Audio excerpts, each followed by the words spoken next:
Hello students, welcome to मेडिकोरास अध्याय 5 वंशागति का आणविक आधार मॉलिक्यूलर बेसिस ऑफ इनहेरिटेंस।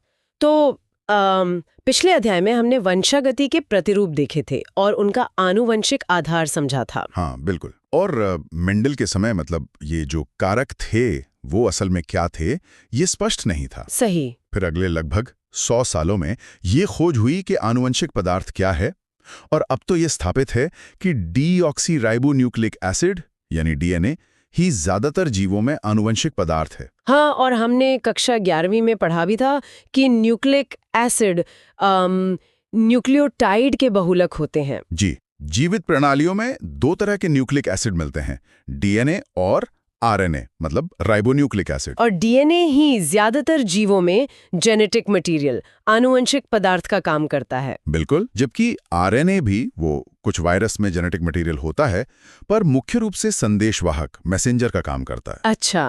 और आरएनए की दूसरी भूमिकाएं भी हैं, जैसे वो एडेप्टर अणु हैं, संरचनात्मक अणु हैं, और कुछ मामलों में तो उत्प्रेरक मतलब कैटालिटिक अणु का भी काम करता है। अच्छा, तो इस अध्याय में हम क्या-क्या देखने वाले हैं? हम डीएनए की संरचना देखेंगे। हाँ, उसकी प्रतिकृति यानी रेप्लिकेशन, फिर डीएनए से आरएनए कैसे बनता है, अनुलेखन या ट्रांसक्रिप्शन। और फिर जेनेटिक कोड जो प्रोटीन में अमीनो एसिड का क्रम तय करता है। सही। और प्रोटीन संश्लेषण की प्रक्रिया मतलब ट्रांसलेशन और उनका रेगुलेशन कैसे होता है, उसका भी एक प्रारंभिक आधार देखेंगे। और वो मानव जीनोम वाली बात भी तो है, उसका पूरा न्यूक्लियोटाइड अनुक्रम पता लगने से जीनोमिक्स का नया युग शुरू हुआ। हाँ, तो हम ह्यूमन जीनोम सीक्वेंसिंग और उसके परिणामों पर भी थोड़ी चर्चा करेंगे। चलिए शुरुआत करते हैं डीएनए की संरचना से। ठीक है, 5.1 डीएनए, द डीएनए। तो डीएनए है क्या? ये डीऑक्सीराइबोन्यूक्लियोटाइड्स का एक लंबा बहुलक है, एक पॉलीमर है। और इसकी लंबाई कैसे नापते हैं? इसकी लंबाई आमतौर पर इसमें मौजूद न्यूक्लियोटाइड्स की संख्या से नापते हैं, या फिर न्यूक्लियोटाइड के जोड़े जिन्हें हम क्षार युग्म या बेस पेयर्स बीपी कहते हैं उनकी संख्या से। अच्छा। और ये हर जीव का एक लक्षण भी है कि उसके डीएनए की लंबाई कितनी है। उदाहरण के तौर पर? जैसे एक जीवाणु भोजी है 5X174, उसमें 5386 न्यूक्लियोटाइड होते हैं। ओके। लैम्डा जीवाणु भोजी में 48502 बेस पेयर्स होते हैं। अच्छा, खासा लंबा है। हाँ, और एस्चेरिशिया कोलाई ई कोलाई बैक्टीरिया, उसमें 4.6 × 10 6 बेस पेयर्स होते हैं। बाप रे। और मनुष्यों में? मानव डीएनए की अगुणित मात्रा मतलब हैप्लॉइड कंटेंट में लगभग 3.3 × 10⁻²9 पेयर्स होते हैं। 3.3 बिलियन, बहुत ज्यादा। जी। चलिए अब इसकी संरचना को थोड़ा और गहराई से समझते हैं। 5.1.1 पॉलीन्यूक्लियोटाइड श्रृंखला की संरचना। Structure of polynucleotide chain. हाँ, तो एक पॉलीन्यूक्लियोटाइड श्रृंखला, चाहे वो डीएनए हो या आरएनए, उसकी रासायनिक संरचना देखते हैं। एक न्यूक्लियोटाइड के 3 हिस्से होते हैं। कौन कौन से? एक नाइट्रोजनी क्षार, एक पेंटोज शर्करा, आरएनए में राइबोज और डीएनए में डीऑक्सीराइबोज, और एक फॉस्फेट समूह। ठीक है।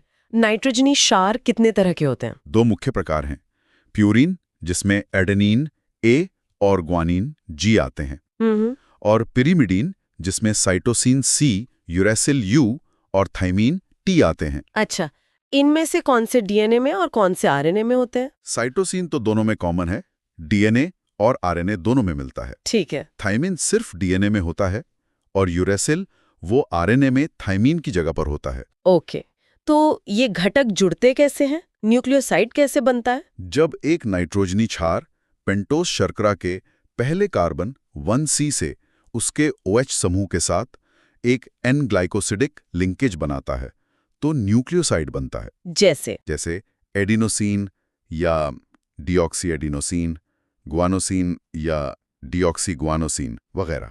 और न्यूक्लियोटाइड? जब एक फॉस्फेट समूह इस न्यूक्लियोसाइड के शर्करा के 5D कार्बन के OH समूह से जुड़ता है फॉस्फोएस्टर लिंकेज के जरिए, तब बनता है एक न्यूक्लियोटाइड या डीऑक्सी न्यूक्लियोटाइड, अगर शर्करा डीऑक्सीराइबोस है। अच्छा, और ये न्यूक्लियोटाइड्स आपस में जुड़कर चेन कैसे बनाते हैं? 2 न्यूक्लियोटाइड आपस में 3-5- फॉस्फोडाइएस्टर लिंकेज से जुड़ते हैं तो एक डाई न्यूक्लियोटाइड बनता है। ठीक है। और इसी तरह और न्यूक्लियोटाइड जुड़ते जाते हैं और एक लंबी पॉलीन्यूक्लियोटाइड श्रृंखला बन जाती है। इस चेन के सिरे भी होते होंगे? हाँ, इस चेन का एक सिरा होता है 5' एंड, 5' छोर।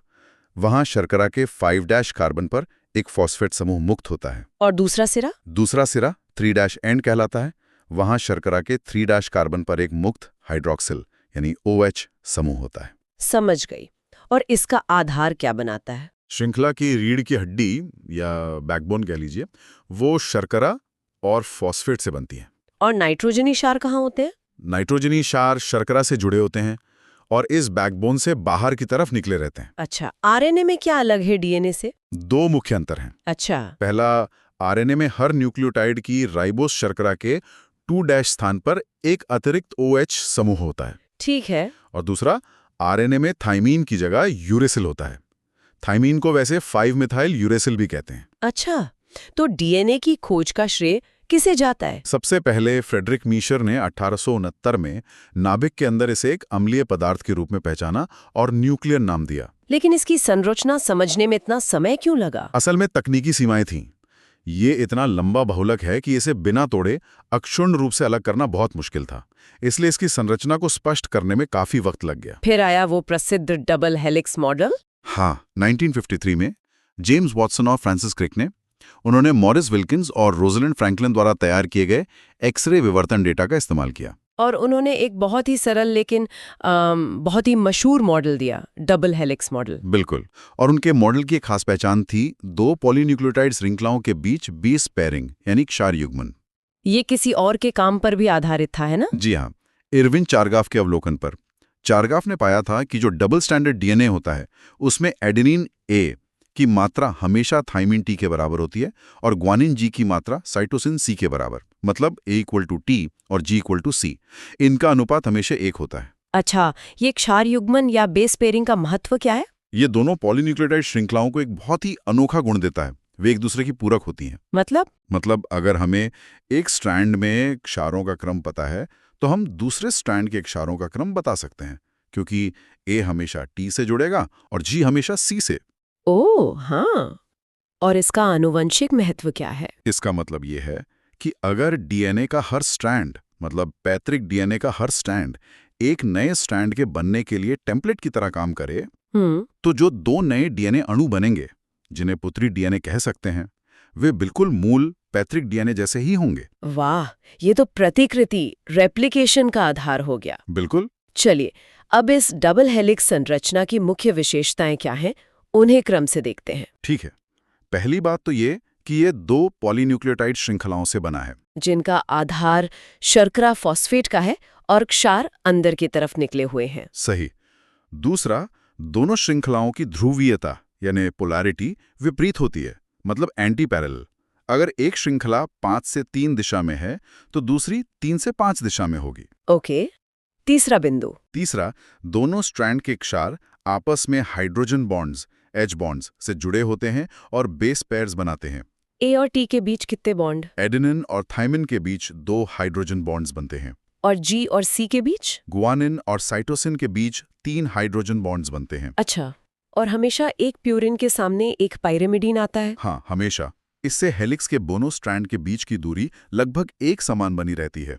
चौथा बिंदु। चौथा, दोनों श्रृंखलाएं एक दूसरे के चारों ओर दाएं हाथ की दिशा में राइट हैंडेड फैशन कुंडलित होती हैं, घूमती हैं।